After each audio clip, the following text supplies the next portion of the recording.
எல்லாருக்கும் வணக்கம். நான் உங்கள் ஸ்ரீ. இந்த திருமண நாள் மற்றும் பிறந்த நாள் காணும் அனைவரும் எல்லா நலங்களும் எல்லா வளங்களும் பெற்று நீடொழி வாழ நான் இறைவனை பிரார்த்திக்கிறேன். உங்கள் கனவுகளும் லட்சியங்களும் விரைவில் ஈடேற வேண்டும் என்று நான் இறைவனை பிரார்த்திக்கிறேன். உங்கள் மேலான ஆதரவுக்கு என்னுடைய பணிவான நன்றியினை தெரிவித்துக் கொள்கிறேன். வாங்க இப்போ வீடியோக்குள்ளார போகலாம். நம்ம சில நேரம் பயங்கரமாக விரதம் இருப்போம், என்னென்னமோ செய்வோம், பரிகாரங்கள் செய்வோம், பயங்கரமாக பிரார்த்தனைகள் செய்வோம். அப்படி இருந்தும் நம்மளுடைய பிரார்த்தனை சில சமயங்கள் நிறைவேறாமல் போகும். அது நமக்கு ஏமாற்றத்தை தான் கொடுக்கும். நம்ம பக்தியில் குறைவா, ஏன் நம்மளுடைய பிரார்த்தனை நிறைவேறலை அப்படின்னு சொல்லி ரொம்ப மனம் வருந்துவோம். இத்தனை இவ்வளோ நம்பிக்கையாக சாமிக்கிட்ட வேண்டணுமே, இவ்வளோ நேம நிஷ்டையாக விரதம் இருந்தோமே, ஏன் நம்மளுடைய பிரார்த்தனையை கடவுள் நிறைவேற்றி வைக்கவில்லை, நம்மளுடைய கோரிக்கைகளை ஏன் ஏற்றுக்கலை அப்படின்லாம் ரொம்ப வருத்தப்படுவோம்.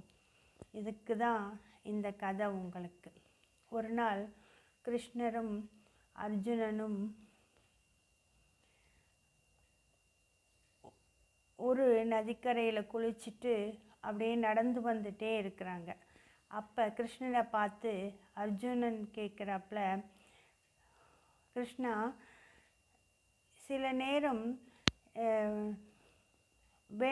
வேண்டுதல் நிறைவேறாமல் போயிடுதே, எவ்வளோ நம்பிக்கையோடு வேண்டுனாலும் சில சமயங்களில் அந்த பிரார்த்தனை நிறைவேறாமல் போயிடுதே அப்படின்னு கேட்கும்போது கிருஷ்ணர் சிரிச்சுக்கிட்டே அப்படியே நடந்து போகிறாரு. நடுவில் இந்த சம்டைம்ஸ் அப்படின்னு வந்துருச்சு,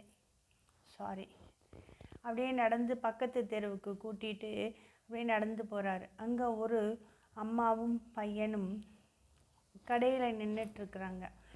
அந்த பையன் அவங்க அம்மாட்ட ஒரு குளிர்ச்சியான ஒரு பொருளை கேட்டு அடம் பண்ணி அழுதுட்டு இருக்கான். ஆனால் அந்த அம்மா அதை தவிர்த்து ஒரு சூடான பதார்த்தத்தை வாங்கி கொடுத்து கூட்டிகிட்டு போகிறாங்க.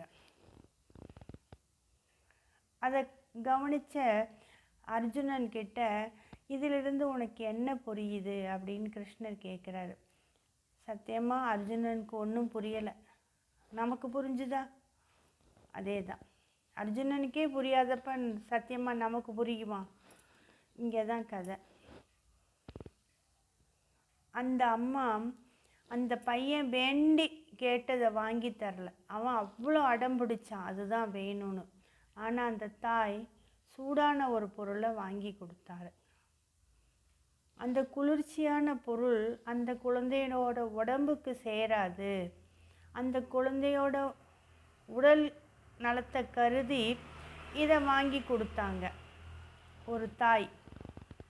அந்த குழந்தையின் மேலே அக்கறை உள்ளவங்க. அதுபோல தான் இறைவனும். நீங்கள் வேண்டி விரும்பி கேட்குறதுல உங்களுக்கு ஏதாவது நன்மை இருக்கா அப்படின்னு பார்த்து தான் அதை நிறைவேற்றி கொடுப்பாங்க. அதில் உங்களுக்கு நன்மை இல்லைன்னா அந்த வேண்டுதலை கடவுள் நிறைவேற்ற மாட்டார் அப்படின்னு கிருஷ்ணர் சொல்கிறாரு. வாஸ்தவமான பேச்சு தானே?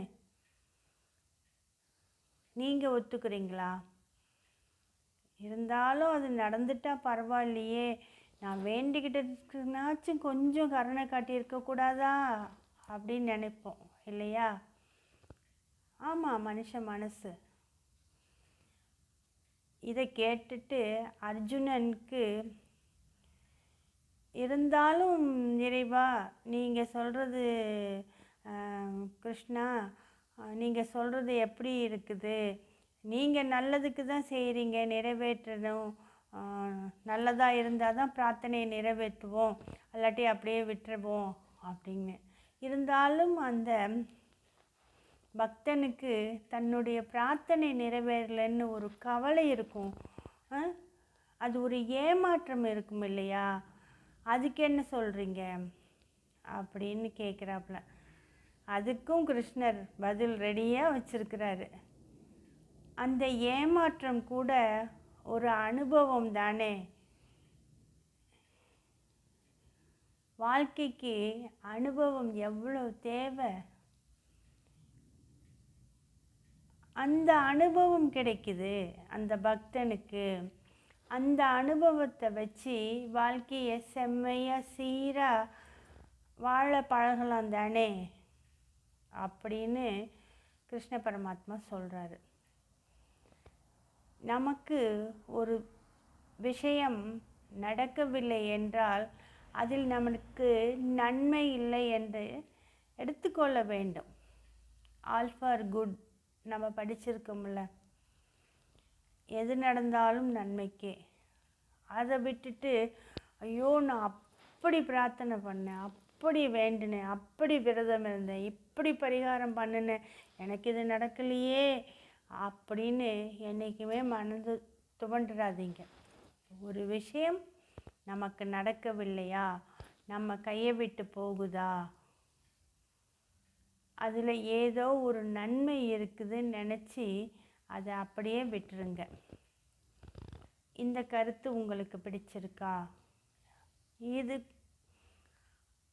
பிடிச்சிருந்தா இந்த வீடியோவுக்கு ஒரு லைக் போடுங்க.